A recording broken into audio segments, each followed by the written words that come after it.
बहुत समय पहले की बात है। प्राचीन चीन के दूर दराज पहाड़ों में 3 वृद्ध साधु रहते थे। उनका नाम आज तक किसी को नहीं पता, क्योंकि उन्होंने कभी किसी को अपने नाम बताने की जरूरत ही महसूस नहीं की। उन्हें लोग 3 हंसते साधु के नाम से जानते थे। उनकी उपस्थिति भर किसी के भी चेहरे पर मुस्कान लाने के लिए काफी थी। यह साधु हमेशा एक साथ यात्रा करते और जहां भी जाते वहां बस हंसते रहते थे। कोई बड़ा प्रवचन नहीं, कोई धार्मिक अनुष्ठान नहीं, बस हंसी। एक दिन वे किसी गांव या शहर में पहुंचते और उसके मुख्य चौक के बीचों बीच खड़े हो जाते। फिर उनकी हंसी की शुरुआत होती, धीरे धीरे, जैसे एक हल्की सरसराहट, और फिर वह एक विशाल लहर की तरह पूरे गांव में फैल जाती। जो राहगीर वहां से गुजरते वे भी इस रहस्यमयी हंसी से प्रभावित हुए बिना नहीं रह सकते थे। थोड़ी ही देर में पूरा गांव हंसी की ध्वनि से गूंजने लगता। कोई यह नहीं समझ पाता कि वे क्यों हंस रहे हैं, लेकिन वह हंसी इतनी संक्रामक होती कि हर कोई उसमें शामिल हो जाता। इन साधुओं की हंसी एक प्रकार की प्रार्थना थी, एक विशेष संदेश थी जिसे वे हर जगह लेकर जाते थे।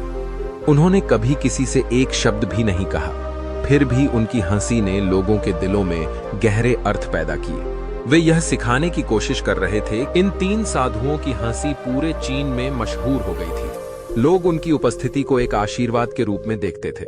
वे जहां भी जाते वहां खुशी और आनंद फैल जाता।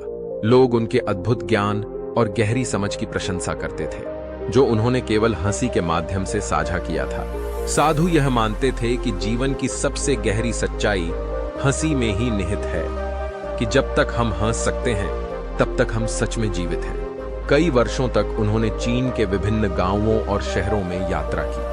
उन्होंने अपनी हंसी से अनगिनत दिलों को हल्का किया और कई परिवारों को अपने दुखों से ऊपर उठने में मदद की। लेकिन फिर एक दिन उत्तरी चीन के एक छोटे से गांव में उनमें से एक साधु की मृत्यु हो गई। यह खबर सुनते ही गांव के लोग स्तब्ध रह गए। सभी सोचने लगे कि अब क्या होगा। क्या बाकी 2 साधु दुखी होंगे? क्या उनकी हंसी थम जाएगी? गांव के लोग उत्सुकता से उस जगह की ओर दौड़े जहां तीनों साधु थे। जब वे वहां पहुंचे तो उन्होंने देखा कि 2 जीवित साधु अपने साथी की मृत्यु पर रोने की बजाय और जोर से हंस रहे थे।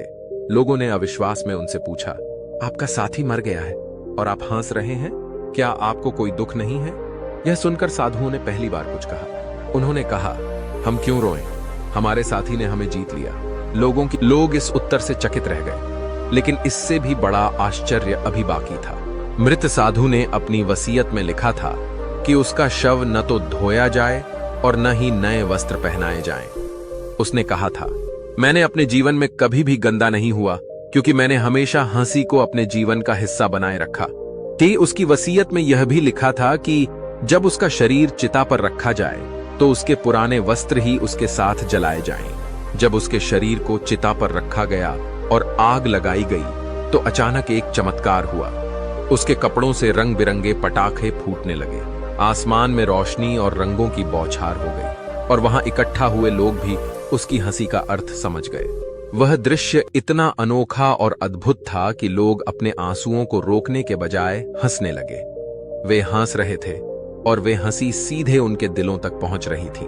दूसरे 2 साधु जोर से हंस रहे थे, जैसे उनके मित्र की आत्मा अभी भी वहां मौजूद हो और वह भी उनके साथ हंस रहा हो। लोगों ने उस दिन समझा कि जीवन का सबसे बड़ा रहस्य यही है, जीवन को हल्के में लेना, किसी भी परिस्थिति में हंसी को न छोड़ना। और इस प्रकार 3 हंसते साधु। दोस्तों, कैसी लगी आपको यह कहानी? कृपया कमेंट सेक्शन में अपनी राय जरूर साझा करें। अगर आपको हमारी कहानी पसंद आई हो तो गॉड्स इंस्पायर्ड MS चैनल को सब्सक्राइब करना न भूलें। हम जल्द ही एक नई और दिलचस्प कहानी के साथ वापस आएंगे। तब तक के लिए अपना ध्यान रखें और